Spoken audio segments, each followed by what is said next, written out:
नालंदा, प्राचीन भारत की वो धरती जहां कभी ज्ञान की ज्योति पूरे विश्व को प्रकाशित करती थी। आज इसके खंडहर शांत हैं, लेकिन कभी यही स्थान दुनिया का महानतम शिक्षण केंद्र था। 5वीं शताब्दी में गुप्त काल के दौरान नालंदा की स्थापना हुई। ये केवल एक विश्वविद्यालय नहीं, बल्कि एक सुव्यवस्थित ज्ञान नगर था। यहाँ प्रवेश आसान नहीं था। विद्यार्थियों को कठिन मौखिक परीक्षाओं से गुजरना पड़ता था। धर्म के सूक्ष्म भेदों पर प्रकाश डालिए। धर्म वो आचरण है जो समाज को धारण करता है और व्यवस्था बनाए रखता है। परम आदरणीय, प्रत्यक्ष प्रमाण के अभाव में हम केवल शास्त्र के आधार पर आत्मा के अस्तित्व को कैसे ब्रह्मसूत्रस? ये पांडुलिपि अत्यंत महत्वपूर्ण है। हाँ, हमें इसका अध्ययन ध्यान से करना होगा। केवल योग्य और प्रतिभाशाली छात्रों को ही प्रवेश मिलता था।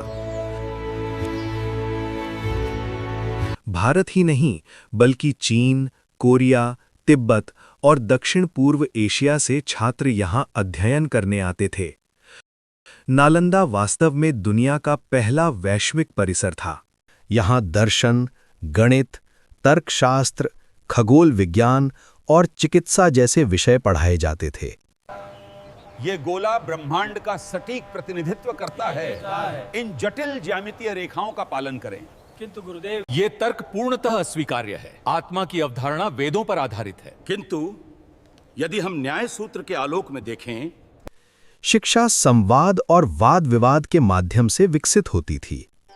नालंदा की विशाल पुस्तकालय धर्मगंज में लाखों पांडुलिपियां सुरक्षित थीं। ये उस समय का सबसे बड़ा ज्ञान संग्रह माना जाता था।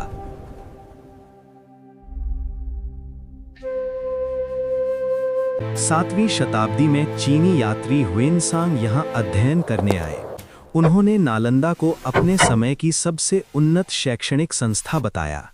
12वीं शताब्दी में हुए आक्रमणों ने इस महान विश्वविद्यालय को नष्ट कर दिया।